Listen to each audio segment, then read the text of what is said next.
Dear brothers and sisters, as we come across another Black Friday, a lot of times when we talk about the isms that are the most dangerous and that are most contradictory to Islam, we leave out one of the most dangerous isms, and that is consumerism.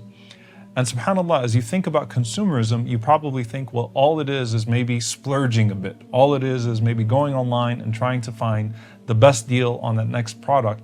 And then having, with the technological advances in this world, the ability to just click a button and have it right at your door.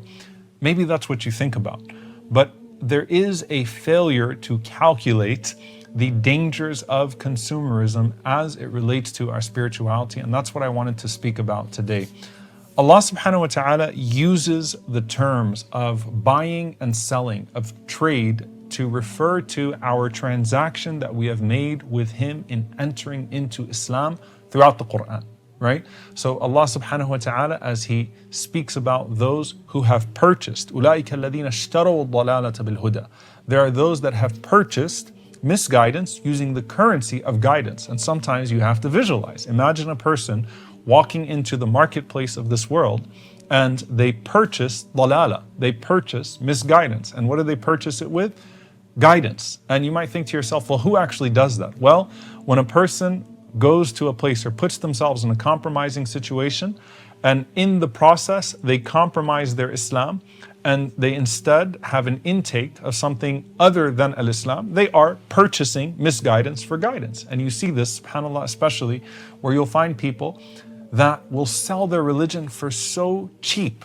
They'll sell their principles, and in the process they will earn the displeasure of Allah subhanahu wa ta'ala, and they will earn deprivation in this life. Allah Azza wa Jal mentions وَالْعَذَابِ بِالْمَغْفِرَةِ, that they're those who take the forgiveness from Allah subhanahu wa ta'ala and they purchase the punishment of Allah subhanahu wa ta'ala when they choose a sin intentionally and with a degree of intensity that shows that there is a disregard for Allah subhanahu wa ta'ala.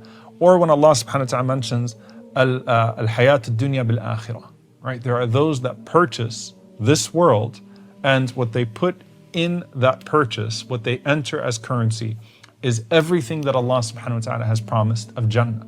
Now think, on the other hand, when the Prophet ﷺ entered into Medina, and they entered into a covenant with the Prophet ﷺ, recognizing that as they enter into this covenant of belief, and as they enter into this covenant of protecting the Prophet ﷺ, who is a refugee, who is on the run, who is a targeted and marked man, and in the process they're going to lose all notions of safety that they have in this life.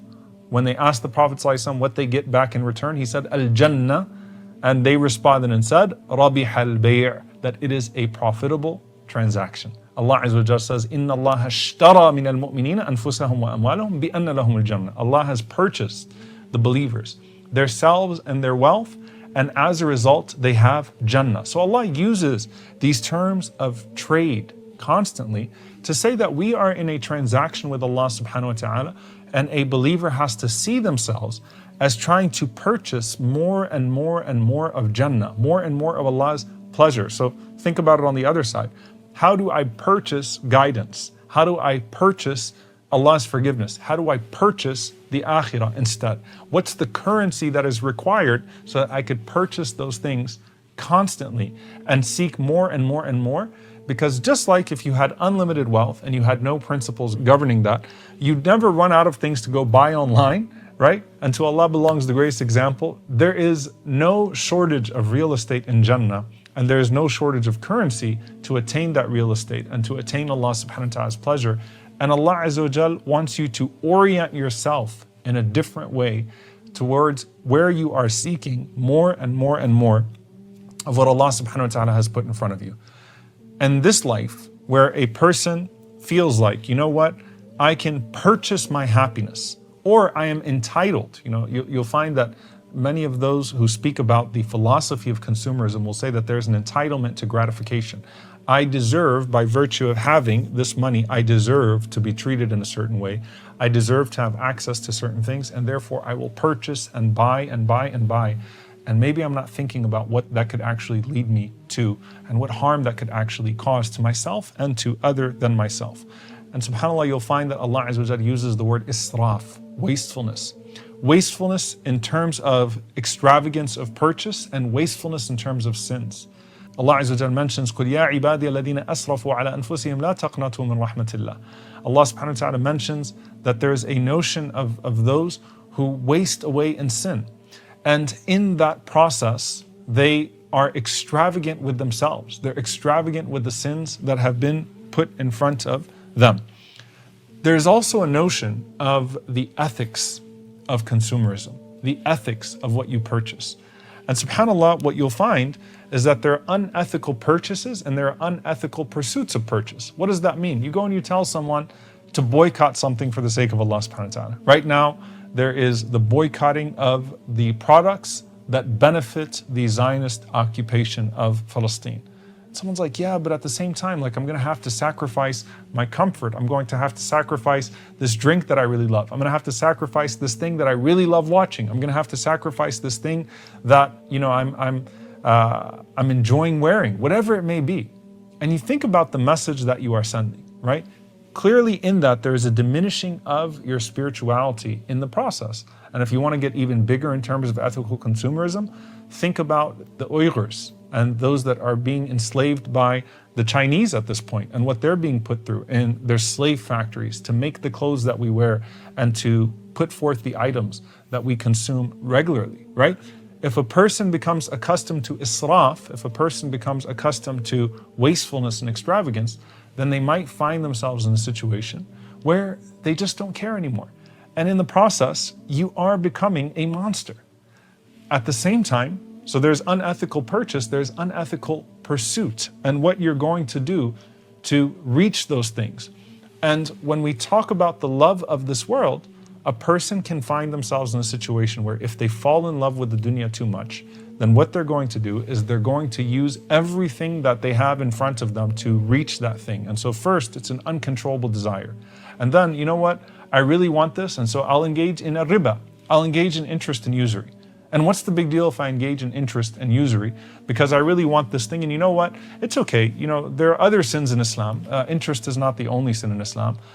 But then what that's going to lead to, once you've entered into this transaction of being willing to sell your principles to attain this thing, what that's going to lead to is, well, what if I have to cheat this person in order to get that? What if I have to rob this person? What if I have to be a little bit dishonest and deceptive with this transaction so that I can get more and more and more and more? And so the pursuit eventually becomes predatory as well. And by the way, the interest system is predatory as a whole, but let's put that to the side. The pursuit becomes predatory. And so initially, your desires are getting the best of you. You just want more and more and more of this dunya. At some point though, you're going to be willing to trample anyone in the pursuit of what you want of more and more and more of this dunya. Now I want you to think about this narration. It's narrated to the Prophet ﷺ, and some of the ulama, many of them in fact, find a weakness in the chain, but every scholar will say that the meaning of this narration is indeed authentic. حُبُّ الدُّنْيَا رَأْسُ كُلِّ خَطِيئَةٍ. That the love of this world is at the heart of every single sin. That if you love the world too much, then that is going to lead you to a path of destruction one way or the other. It is at the root cause of every sinful disease that we have. It is at the root cause of every path away from Allah subhanahu wa ta'ala. Loving this world too much. And consumerism puts you in a situation to where you think that you can purchase your happiness. And as Muslims, we learn that our happiness comes from enslaving ourselves to Allah subhanahu wa ta'ala, and true liberation comes from engaging in that servitude of Allah subhanahu wa ta'ala and trying to gain more and more and more of the good deeds that are ahead of us. Instead, I want you to think about how far it can go in terms of changing yourself. Consumerism doesn't just turn you into an uncontrollable customer or a customer who won't stop at anything. Consumerism also can teach you that purchasing a version of yourself is possible, that you can remake yourself in a way that is completely in opposition to what Allah subhanahu wa ta'ala made you and how Allah subhanahu wa ta'ala has determined your role in this earth. And if you go down that path, then you start to turn yourself into your own God. And this is أَرَأَيْتَ مَنِ اتَّخَذَ إِلَهَهُ هَوَى. Do you see the person who has turned their desires into their God?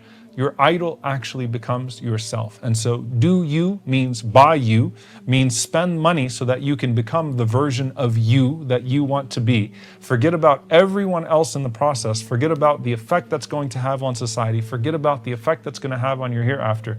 Just keep on buying into this remaking of yourself. And in that process, you are going to continue to forget Allah subhanahu wa ta'ala, because you will make yourself the biggest pursuit of yourself. And if you start to look at every single ism that is out there that takes us away from Allah subhanahu wa ta'ala, at the root of it is the inflation of self. It's not just the inflation of product, it's the inflation of self. You try to make yourself bigger than God. You try to make yourself bigger than God's purpose for you. You try to make yourself bigger than law. You try to make yourself bigger than anything else that Allah subhanahu wa ta'ala has prescribed. And in that pursuit, in that process, you end up wrecking yourself and wrecking everyone else. Coming back to how Allah subhanahu wa ta'ala treats this, Allah subhanahu wa ta'ala says, redirect your pursuit. Allah subhanahu wa ta'ala teaches you to redirect your sense of competition. Allah subhanahu wa ta'ala directs you to this idea that by putting yourself in a place of being content with the blessings that Allah has given you and pursuing His higher reward, that you will end up having the happiness that is sought in everything else and more. Because Allah subhanahu wa ta'ala will fill the void in your heart that other people try to fill with products. And so we ask Allah subhanahu wa ta'ala to make us a people that are pleased with what He has given us in this dunya, and that are attached to the akhirah, and that are seeking more and more and more of the hereafter, so that we do not become amongst those that are called or that are under al-hakum wa-takathur, those that are ruined by their pursuit of quantity. We ask Allah subhanahu wa ta'ala to make us a people that seek the best of this life and the best of the next through pleasing Him. رَبَّنَا آتِنَا فِي الدُّنْيَا حَسَنَةً وَفِي الْآخِرَةِ حَسَنَةً وَقِنَا عَذَابَ النَّارِ. اللهم آمين. جزاكم الله خيرا. والسلام عليكم ورحمة الله وبركاته.